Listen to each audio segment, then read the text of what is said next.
ದೆಹಲಿ ಪ್ರವಾಸ ಏನು ಕಾರ್ಯಕ್ರಮ ಇಟ್ಕೊಂಡು ನಾನು ಹೋಗಿದ್ದೆ. ಇರಿಗೇಷನ್ ವಿಚಾರದಲ್ಲಿ ನೀರಾವರಿ ಇಲಾಖೆಗೆ ಸಂಬಂಧಪಟ್ಟಂತೆ ಏನು ಕಾರ್ಯಕ್ರಮ ಇಟ್ಕೊಂಡು ನಾನು ಹೋಗಿದ್ದೆ. CR ಪಾಟೀಲ್ ಅವರು, ಭೂಪೇಂದ್ರ ಯಾದವ್ ಅವರು, ಪ್ರಹ್ಲಾದ್ ಜೋಶಿ ಅವರು ಅವರೆಲ್ಲ ಭೇಟಿ ಮಾಡಿದ್ದೇನೆ. ಸೋಮಣ್ಣವರು ಕೂಡ ಒಂದು ಸಭೆಯಲ್ಲಿ ಅವರು ಕೂಡ ಪಾಲ್ಗೊಂಡಿದ್ರು.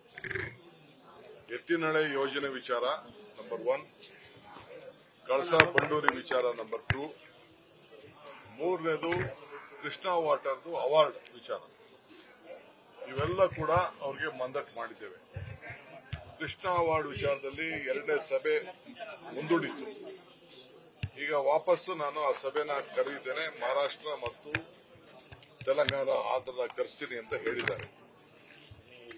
ನಾವು 1 ಲಕ್ಷ ಚಿಲ್ಲರೆ ಎಕರೆ ನೀರಾವರಿಗೆ ಈಗಾಗಲೇ ಸಜ್ಜು ಮಾಡಿದ್ದೇವೆ. ಅಕ್ವಿಷನ್ ಪ್ರೋಸೆಸ್ ಕೂಡ ನಾವು ಪ್ರಾರಂಭ ಮಾಡಿದ್ದೇವೆ ಅಂತ ಕೂಡ ನಾನು ಅವರಿಗೆ ಮಂದಟ್ ಮಾಡಿಕೊಟ್ಟಿದ್ದೇನೆ. ಅದಕ್ಕೆ ಅವನು ಕರೆದು ಮಾತಾಡ್ತೀವಿ ಅಂತ ಹೇಳಿದ್ದಾರೆ. 2ನೇ ವಿಚಾರ, ಎತ್ತಿನಹೊಳೆ ವಿಚಾರದಲ್ಲಿ ಏನು ನಮಗೆ ಫಾರೆಸ್ಟ್ ಆಲ್ಟರ್ನೇಟಿವ್ ಲ್ಯಾಂಡ್ ಕೊಟ್ಟಿದ್ದೀವಿ, ಅದು ಕೂಡ ನಾನು ತುಮಕೂರು ಮತ್ತು ಹಾಸನ ಜಿಲ್ಲೆ ಜಮೀನ ಬಿಟ್ಟಿರೋದನ್ನು ಕೂಡ ನಾನು ಗಮನಕ್ಕೆ ತಂದು ಪೆಟ್ರೋಲ್ ಅಲ್ಲಿ ಹಾಕಿದ್ದೇವೆ.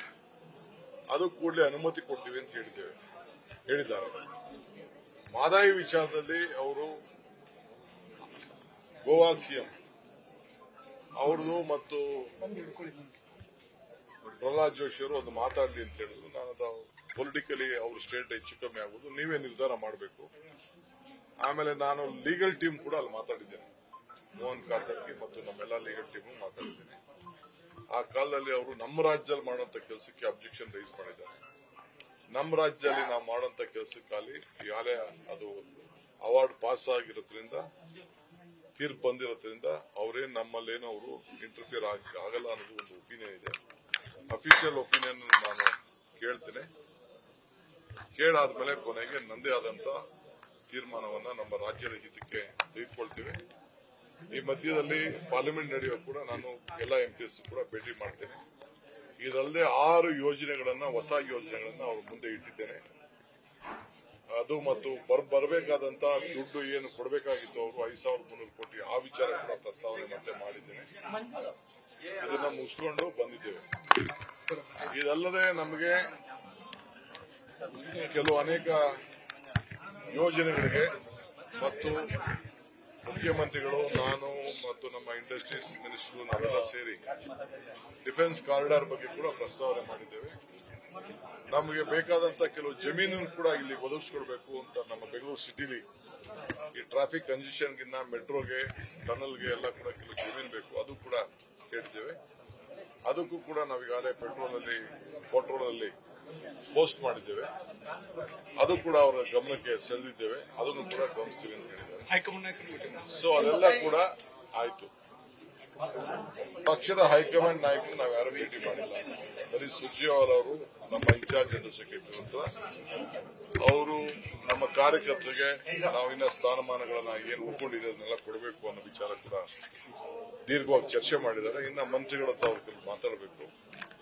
ಅದಾದ್ಮೇಲೆ ಏನೇನು ಉಳ್ಕೊಂಡಿದೆ ಅವರು ಕೂಡ ಆದಷ್ಟು ಲೇಟ್ ಆಗಿದೆ. ಈಗಾಗಲೇ ಅವ್ರಿಗೆ ಕೊಡಬೇಕು, ಒಂದೊಂದು ಕ್ಷೇತ್ರಕ್ಕೆ ಒಬ್ಬರಿಗೆ, ಇಬ್ಬರಿಗೆ, 3 ಜನಕ್ಕೆ ಕೊಡಬೇಕು ಅಂತ ಕೂಡ ತೀರ್ಮಾನಕ್ಕೆ ಬಂದು ಅವ್ರ ಹತ್ರ ಎಲ್ಲ ಹೆಸರನ್ನ ಪಡ್ಕೊಂಡಿದ್ದಾರೆ. ಅದನ್ನ ನಾನು ಸ್ವಲ್ಪ ಆರ್ಗನೈಸೇಷನ್ ಕೆಲಸ ಮಾಡಿದವ್ರಿಗೆ ಒತ್ತು ಕೊಡಬೇಕು ಅನ್ನೋದು ಕೂಡ ನಾನು ಪಕ್ಷದ ಅಧ್ಯಕ್ಷನಾಗಿ ಮುಂದಕ್ಕಿಟ್ಟಿದ್ದೇನೆ. ಅದು ಕೂಡ ಕೆಲವು ಹೆಸರುಗಳನ್ನು ನಾವು ಸೂಚಿಸಿದ್ದೇವೆ. ಸದ್ಯದಲ್ಲಿ ಅದು ನೆಕ್ಸ್ಟ್ ರೌಂಡ್ ಇವರು ಬರ್ತಾರೆ, 14ನೇ ತಾರೀಕಿನ ಬರ್ತಾರೆ. ಬಂದಾದ್ಮೇಲೆ ಅನೌನ್ಸ್ಮೆಂಟ್.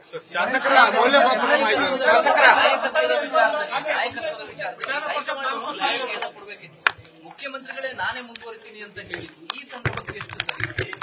ನೋಡಪ್ಪ, ನಾನು ಯಾವ ವಿಚಾರಕ್ಕೂ ನಾನು ಚರ್ಚೆ ಮಾಡುದಿಲ್ಲ.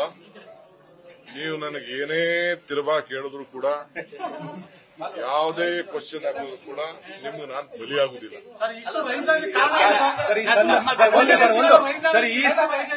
ಈ ಸ್ಟೇಟ್ಮೆಂಟ್ ಕೊಡ್ಲಿಕ್ಕೆ ಸಂದರ್ಭ ಸನ್ನಿವೇಶ ಇತ್ತ, ಅಗತ್ಯ ಇತ್ತ? ನಾನು ಆ ವಿಚಾರ ನಾನೇನು ಮಾತಾಡುದಿಲ್ಲ. ಎಲ್ಲ ನಿಮ್ ಪ್ರಶ್ನೆಗಳಿಗೆ ಆ ಪ್ರಶ್ನೆಲೇ ಎಲ್ಲ ಉತ್ತರ ಇದೆ. ಎಲ್ಲ ಮಾತುಗಳಲ್ಲೇ ಎಲ್ಲ ತರದ ಉತ್ತರಗಳಿದೆ. ಸೊ ನನಗೆ ಕೊಟ್ಟಿರೋ ಜವಾಬ್ದಾರಿ ಈ ಪಕ್ಷ ಕಟ್ಟಲಿಕ್ಕೆ ಜವಾಬ್ದಾರಿ ಕೊಟ್ಟಿದ್ದಾರೆ. ಒಬ್ಬ ಕಾರ್ಯಕರ್ತನಾಗಿ ಡೆಪ್ಟಿ ಸಿಎಂ ಆಗಿ ಕೆಲಸ ಕೊಟ್ಟಿದ್ದಾರೆ.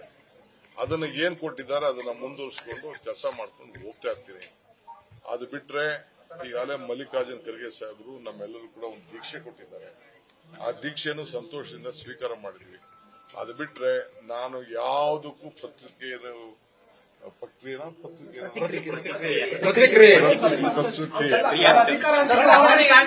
ಕೆಪಿಸಿಸಿ ಬದಲಾವಣೆ ನೋಡಪ್ಪ, ಈಗ ತಾನೇ ನಾನು ಬಂದು ಬಾವುಟ ಕೊಟ್ಟಿದ್ದೀನಿ. ಪಕ್ಷದ ಅಧ್ಯಕ್ಷನಾದಕ್ಕೆ ಒಂದು ಹೆಣ್ಣು ಮಗಳಿಗೆ ಮಾಜಿ ಮಂತ್ರಿಗೆ ಬಾವುಟ ಕೊಟ್ಟಿದ್ದೀನಿ. ಸರ್, ಈ ಸಹನೆಯನ್ನ ನೀವು ನಿಮ್ಮ ಈಡೇರೋ ತನಕನೂ ಕಾಯ್ತೀರಾ ಸರ್? ಸಹನೆ ಹಾಗೆ ಏನ್ ಹೇಳಿ,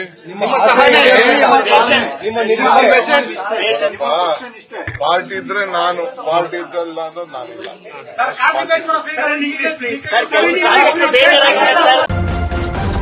ನ್ಯೂಸ್ ಫಸ್ಟ್ ನಿರ್ಭೀತಿಯಿಂದ ನಿಮ್ಮ ಪರವಾಗಿ.